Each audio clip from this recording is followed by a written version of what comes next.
Honey, are the batteries supposed to look like this?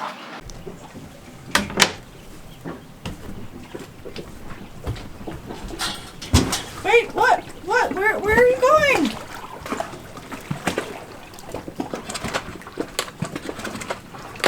Everything's broken. Honey!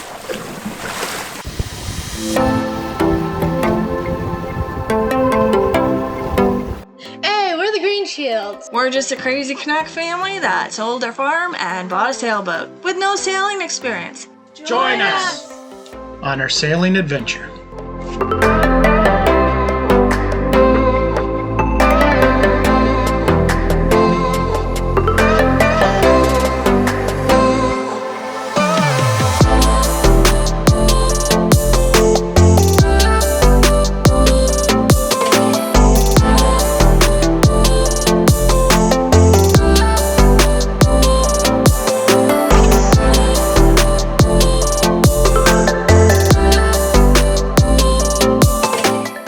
Hello, welcome to So Much More.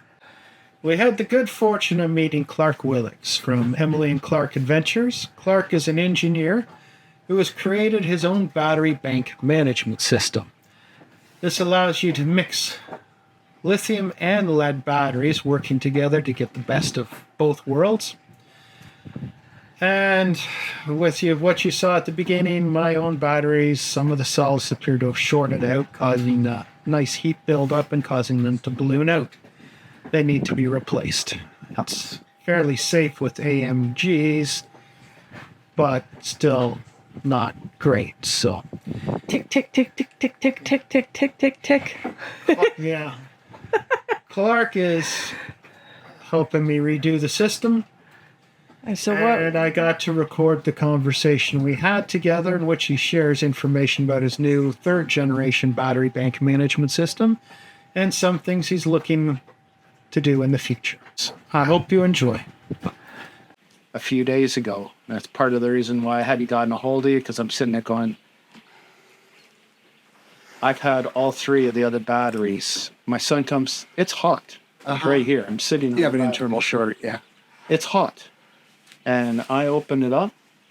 We had to clear all the crap that sits on top of the battery compartment. And they're all blowing up like balloons. Yeah. Mm-hmm. But huge sun, no computers running. I thought the float charger was supposed to be safe for them on a Victron, but... Well, nothing's safe when they go red. What really happens is one of your cells got an internal short, most likely. That happens. The goo in the bottom, the sulfates and stuff, for whatever reason, you two plates short. The actual lead plating can slough off. There's just so many things that can happen. So you get an internal short. I've never torn it apart. It's full of sulfuric acid and lead. They don't want to be in there. Yes. But you got an internal short. So that battery discharges, but also they're in parallel with all the rest of the bank. So they got a violent discharge. And if they were on the edge of failure anyway, you just ask, this is the opposite of that slow, balancy charge. You just ask them to you just expose them to hell. So then they all failed, and then that's why you've got all the bursts that happened all at once in the community of batteries.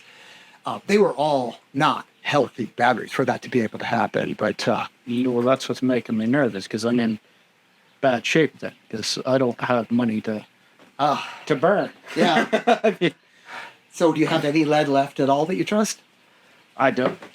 Starter battery, anything? I got two starter batteries, one for each engine. Yep. And they're actually in this side is the side I have. Yeah, get them off the boat. But that's the problem. I don't have a replacement for them. Yeah. Well, they're actually functioning a bit? They're functioning right now. They're going up to full power. They're running... I turned the chargers off because I thought maybe that's what had done it. They overcharged. It turned the chargers off yesterday when they were close to full power. Yeah. So they couldn't overcharge. And I got over 13 volts off of them. For how long? What's their capacity? Now, it dropped the most it's ever dropped. I got three of them in, so it's 300 amp hours. Yeah. And I dropped, I don't know, it was only 90. No, I only dropped 30%, which is what they've normally been dropping at night. Okay, well, I'm in them. So you think I shorted out. I think you got an internal short inside the battery, just my guess, of one of the batteries. This is something that happens. I've had it happen in cars that I'm driving. I've had it happen in Temptress. Our first symptom, it was a starter battery. But you can see how poor, there's no ventilation down there. The ventilation is about getting the hydrogen gas out that can accumulate so that it can't combine with all the available oxygen, including the oxygen it's producing when it produces the hydrogen gas, and going boom. Would the scuffers help? Is it like propane where it falls? Well, hydrogen flows fast. Oh, okay. It dissipates on its own pretty fast. Oxygen, you just don't care as long as it's not, as long as the partial pressure is reasonable, it just makes your life better, right? But they haven't popped, or I don't know if they popped yet, but they haven't popped. They're supposed to have a valve that lets them pop off. And look out, to have done what they've done, one of two things had to happen: either tremendous pressure to melt the, move the plastic, or, well, actually, now that I think about it, hot. They got real hot. And then that didn't take much pressure to form. So maybe that's what they should do, come to think of it. But eventually they popped off. Because I had no idea how long that warning was gone before we realized. These are AGMs, correct? Yes. Okay. I think what's happened is everything we've just said, and they've inflated. But I'm also kind of expecting by now they have popped.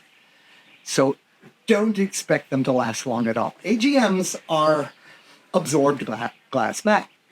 So you've got your lead plate just like every other lead battery has, but instead of being in a pool of sulfuric acid, there's some fiberglass mat, and it's absorbed, wicked up a very small amount of the sulfuric acid solution, the electrolyte, and they're doing their thing. Well, when they vent, they've lost the molecules, and they just start drying out and drying out. So I've had this happen to me with AGMs before, where it's like they vented long ago. I was away from the boat for months, and they tested great. And I got on the water, and within 3 weeks, I had no batteries. Luckily, I had other batteries, and I was fine because I always have ridiculous amounts of battery.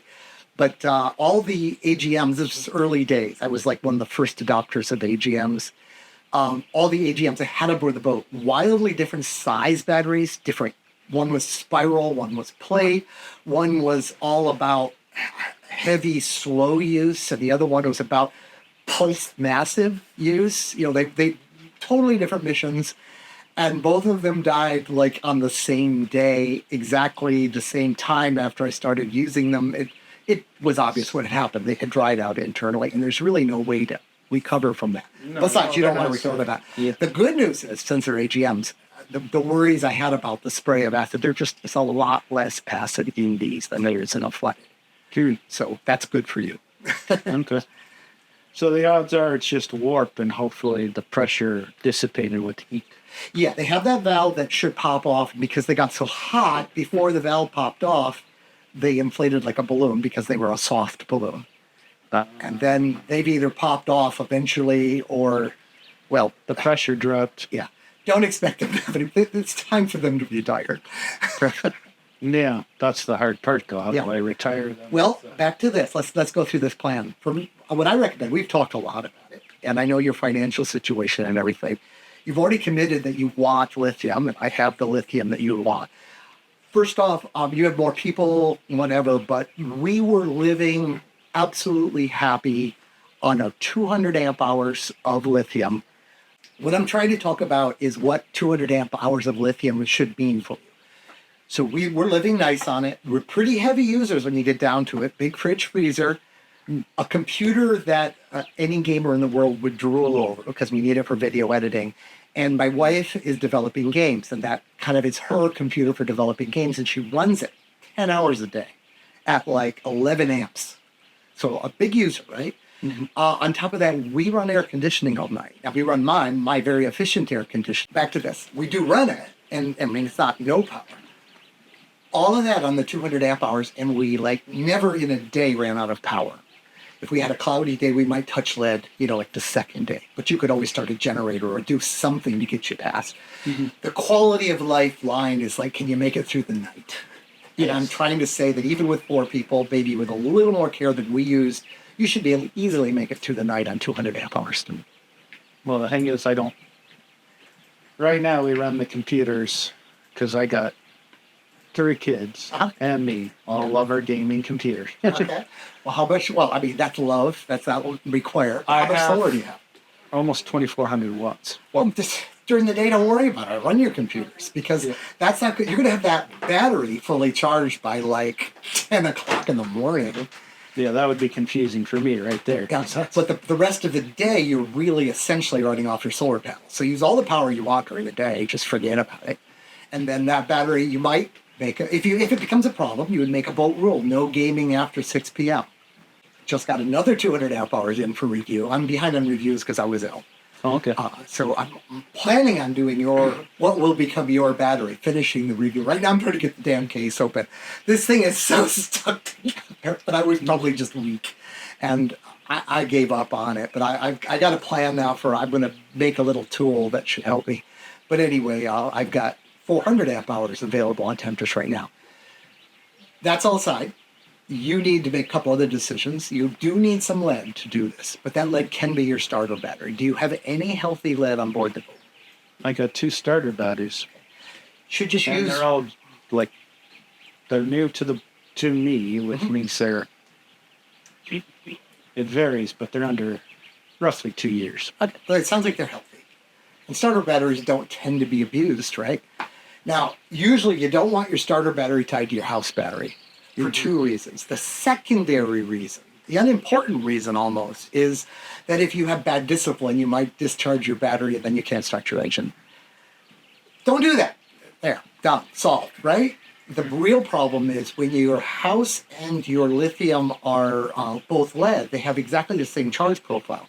So if you go down in your house lead, you are actually taking your starter lead down. You're cycling it. Mm-hmm. There's no way because they are the same thing. And at a given voltage, they will react similarly. Mm-hmm. And the starter lead is now cycling, and starter lead hates cycling. That's why the deep cycles are called deep cycles. They're good at, relatively good at cycling compared to lithium, not even in the ballpark. Lithium operates at a higher voltage, and lithium will do all of its tricks and never touch lead that it's in peril. I mean, it'll actually hold the lead up. The lead won't start discharging until you get below 12.8 volts. And by the time your lithium's down to 12.8 volts, you're pretty much down. Unless there's a huge load. And then that's also kind of beautiful, because if you did have a huge bow thruster type load, what you actually want is, hey, lead, help me out. I need this for like 8 seconds as I'm coming to the dock, but I need all hands on deck power-wise. Well, the lithium voltage is going to slump down into the lead range, and the lead is going to say, hey, hold my beer, I got this. And, lead's great at dumping power. So see how they kind of work together in a synergistic way. That's kind of cool. So, and also it'll get you through the night. So you've got the lead that my system requires electrically. Just use one or both of those as the lead component to the system. So what you would need, and I brought something over to you. You have a decision to make. I told you I got that discount because I'm doing the Gen 3 development. Yes. The Gen 3 comes in 2 flames. Well, actually, technically 3, but I can describe the third one. This is what we call the all-in-one. It's obviously just the case for undergrad, but it has, all the screw terminals for the outside right here. So wherever you mount this, people like to see what's going on because it tells you. That's what I'm worried about, because most of my coverage stuff is mounted in here. Let me get through that, and then we can comment. So this requires you to bring 8 wires, or a minimum of 8. And this one, actually, there can be 12 wires involved in if you use all the features, up to where you want to see this. Now, you could mount this down there, but if you want to know the percent of charge, you have to open up there. Yeah. So that's why I developed this one. This one is in 2 parts. This is meant to live down by the batteries, and it's that same exact terminal strip and 2 Ethernet cables. And I'm not putting Ethernet over the Ethernet cables. I'm just using them as wire, right? So, don't try to hook it to your network. It'll get confused. Oh, yeah. No, you're using them for data. Yeah, well, for Specifically. actually high-low pins for the most part. But I'm actually definitely don't hook them to your network, because there's 12 volts on 2 of the pins that probably burn things out. And this you would mount up where you want to be. So you only have to run 2 Ethernet cables between the 2. And then you can get all the same functionality with the split system and a much easier install. It's just different. Some people, this is the right answer, and some people, this is the right answer. But you'll have to order some Ethernet cables of an appropriate length or get them in some way on your own. You said there was a third option. The third option, I don't have one yet. It's at the 3D printer right now. It looks just like this, but longer. Kind of looks more like this. But it doesn't have any holes in the bottom, and it has holes in the back. So it's all about being mounted with no wires showing and have the wires go through the walls for aesthetics. And it comes with a ring that goes around the front. So if you chose to, you could cut a great big hole in your wall. So you could mount it flush, or what's that called? That's not flush, proud. You could mount it proud, drill 2 holes for the Ethernet wire, and have that approach. Or you could cut a big hole in your wall, and then you get a trim ring that will cover up your jigsaw, deal, and hopefully blend with this. I haven't seen it yet. It's not back from the printer. I have to make a little knife edge to make it look right, and that might be a printing problem. So you might end up getting like a ridge where I have to blunt off the thing. But, and then you kind of back mount it, there's tabs on the back. I didn't bring the back plastic. Tabs that come out the side, and pinch shims and screw it and, adjust it. But you see how you could have it look like that flush mounted if you chose. So the one I'll have, if the knife edge is shitty, you'll just take a file and laboriously blunt it yourself. And then I will learn that I just make them blunt, and then I'll be good. But that's the reason for this cycle right now is the board is great now. I really haven't made any changes. Somebody asked me a really weird question today, and it was very coincidental. So one of these pins has been changed Dewey for a feature that, you might even care about. Here's the new feature. I haven't implemented it yet, but it's a total software implementation, so I'll do it. This was going to control an AC power supply so that this could be the brain, is to turn a simple AC power supply into an AC battery charger and be the best battery charger for lithium ever because of this guy's brains about lithium. It would actually add a legitimate extra stage. Over the years, we've gone from 1-stage chargers, 2-stage. They're up to like 7 now, I think I've seen, or 6 at least. But they're just made up by marketing people. They're like all the same stage. It's just, that's the flow of the stage. I'm adding a legitimate new stage. Also, since I don't have marketing staff, I lowered the number I claim down to 3 because that's the real number. So most chargers are 2 plus possibly equalization. This is 3. So what it did is you set a voltage that you're aiming for, and it does all the tricks and slows down the current and keeps it there and all those sub-stages that I forget about. But you set a voltage where you'd like your lithium charged. And then once your lithium is fully charged and they click it out, then you've already set a larger voltage for your lead, and now it finishes the lead cycle at where lead likes to be. And then when that goes out, then it drops down to a float that they both like. So it's kind of like a stair step kind of a deal. Except it didn't work. The Chinese power supply just couldn't be made to work. It was just so unstable. So now I've got all this infrastructure I've built, and it can't do anything. Well, I'm going to take that pin, and I'm going to somehow make it be a signal. It won't have an amplifier, so it'll only be 5 volts. But you can get a little 5-volt relay, total 5-volt relay. Problem you're going to find with a relative, how big's your alternators when they're both running? How many amps? If they're running properly, and I don't have external regulators, so they're both 80 amp. Oh, well, so you won't even have wait, yeah, sure will. So you could theoretically put out 160 amps. Yes. That's too much. Yeah, theory. Yeah. Okay. Let's follow it through because it gives me a chance to do it. You'll be the first person explaining this in full. You have new technology. You would take that line that I will probably kick high. I might decide to reverse it, whatever. It'll be in the manual. But I will make a change when the BankManager feels that too much current is being sent to the battery for its own good, above 0.5 C. So if you're motoring along and you're either not at full throttle or your alternators are hot or hell, a belt is slipping, whatever, and you're not making too much power, this won't care. You'll just take all the power. But if you go above, in your case, 100 amps, out of the both of them, you'll get that signal. And the simplest, you said you're internally regulated. At the moment, yes. So you could open your alternator and make them on. But in short, you grab the field wire, and you have a field wire. It's just inside your case. You grab your field wire, and you put a big resistor in it that derates your alternator enough that it will always be safe for these. And then you bypass the resistor with the relay. So normally the relay bypasses the resistor and it puts out full power. But when this guy activates the relay, it says, cool your jets. And the alternators go, Okay. you see how that would work. Pretty cheap. There's going to be a version 4 of this. This is the generation 3. And the generation 4, the first plan I have, is it's going to have 2 more Ethernet ports. It's getting ridiculous. But they're going to talk CAN bus. And CAN bus is what Victron talks. And I'll be able to actually tell Victron, cool your jets. I can get them to do current control.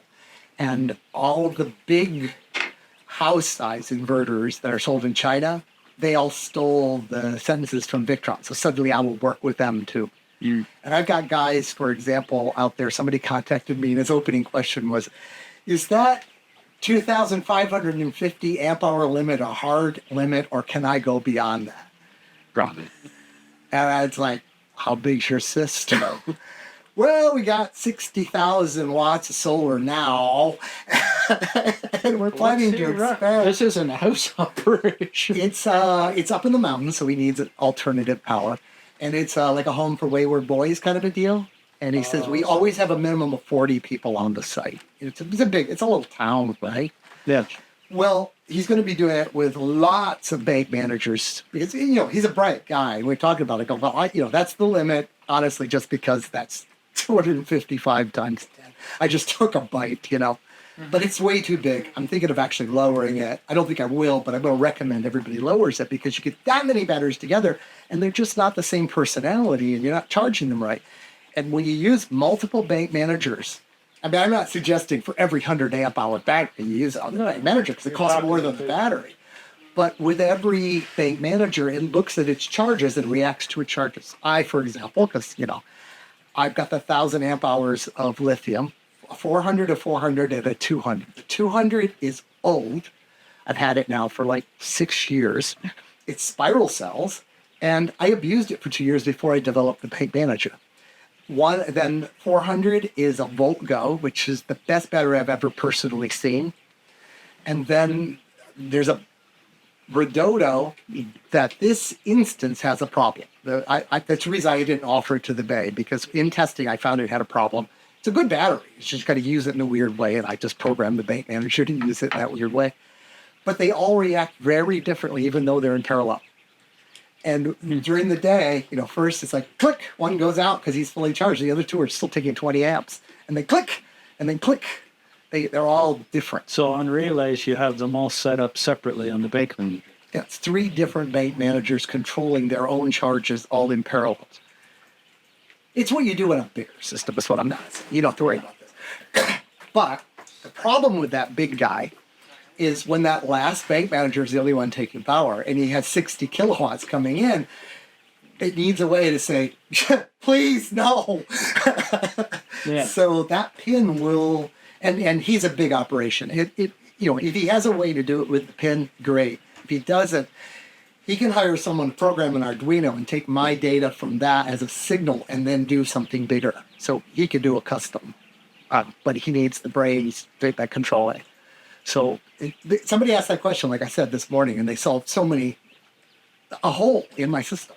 And my spirit for doing this, Victron's spirit, I mean, they do great stuff. I mean, there's an empty Victron box in my dinghy about to be thrown out because I just switched to their inverter.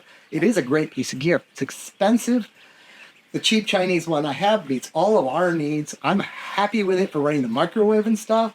But when I load it and keep it loaded for a long period of time doing these big discharge tests, it gets hot and cries and screams and shuts down, and it seems to be hurting itself. It's like getting worse. I think it's just the thermal bedding is starting to dry out from my abuse, where the Victron is designed to do that all day. It's tough gear, runs low frequency and all that. But their approach is, here's this system, and it all ties together, and you can't make it do anything special unless you tie it all together. So everything has got to be a blue box. And my design is always, take this, install it into whatever the hell you do. And I have put so much software effort into sensing the world around me and reacting to it that I work with virtually anything.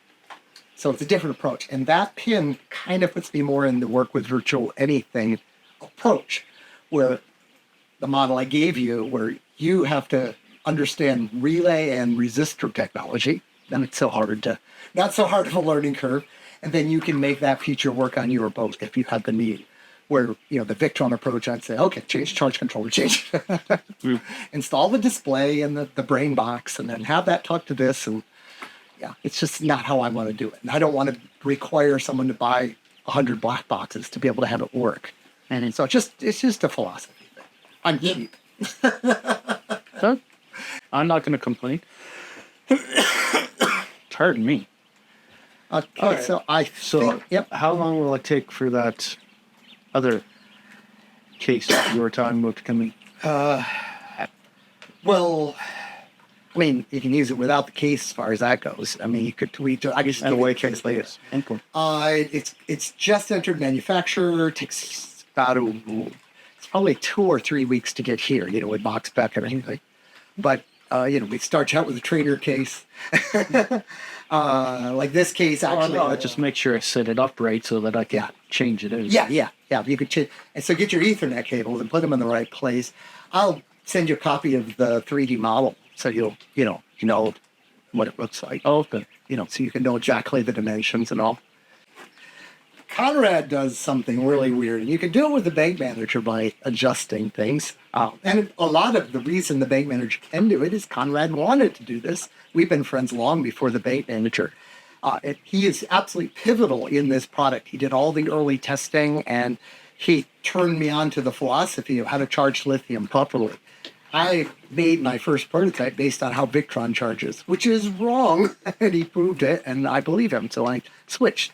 But anyway, he's got his set up so that there's the concept of a candidate for a recharge cycle, and the lithium is either a candidate or not. It keeps you from charging 3 times a day, if you get a cloudy period of restarting. Oh, okay. He's got his set up so that he only becomes a candidate for a full recharge cycle every 3rd day. So his batteries come well down, and then they take about 2 days to charge all the way up. So he sees it. I don't agree with him on this, but he sees it as that becomes a charge cycle. So he'll get longer life. I see it as, 4,000 charge cycles. How long do I plan on living? What? Or sailing, please. Yeah. Well, that's what I was hoping, is the new lithium would take over the load. Mm-hmm. It certainly will. You won't touch your lead until you're lithium. That's why it's safe to use your starter batteries, because they won't cycle, because the lithium's going to do all its work. And then, if it's there at the end, if you forget or something. Or you said heavy load. Yeah, or I haven't hit that too often. I only got a 2,000 watt inverter. So. When we had 2.5 hours, and it might have been somewhere that wasn't quite as big as well, could have been, but I had enough voltage slump that my lead did come in when I would run the microwave. It was probably taking 10% of the load. And, if you're going to cook a turkey there, that would be bad for your starter battery. But I'm assuming you're using the microwave. So that I said we don't even have the microwave. Oh, all right. Not anymore. Pressure cooker and stove. Propane stove. So. Okay. One of the things that has to be on my list is the battery video done so that you can have a battery. Because we have a timer going on right now. It's going to get dark here pretty soon. I foresee that you don't have a long time before it's going to get dark on this boat. That would not be cool. Mm-hmm. That would not be cool at all. Yeah. Well, if it does go dark, tell me about it. Maybe we can work something else out where I loan you something. Anything can happen. Don't want you to be dark. No, I'd rather not. Fridge and freezer alone. Yeah, very much. Okay, hope that answers it. Hope you find a video. The link for Emily and Clark's adventure will be here, but definitely down in the description. So go and check out their sites. Clark has a wealth of information, and their journey's been an interesting one too if you want to check out their journey. So Thanks for joining us, and we'll see you again soon. Hey, thanks so much for watching, and if you liked what you saw, give us a thumbs up, leave a comment, subscribe, and hit the bell so you don't miss any uploads. Also, visit us on our website at www.svsomuchmore. You'll see some more great content, read our blogs, and hey, join our crew. Thanks so much. Till next time.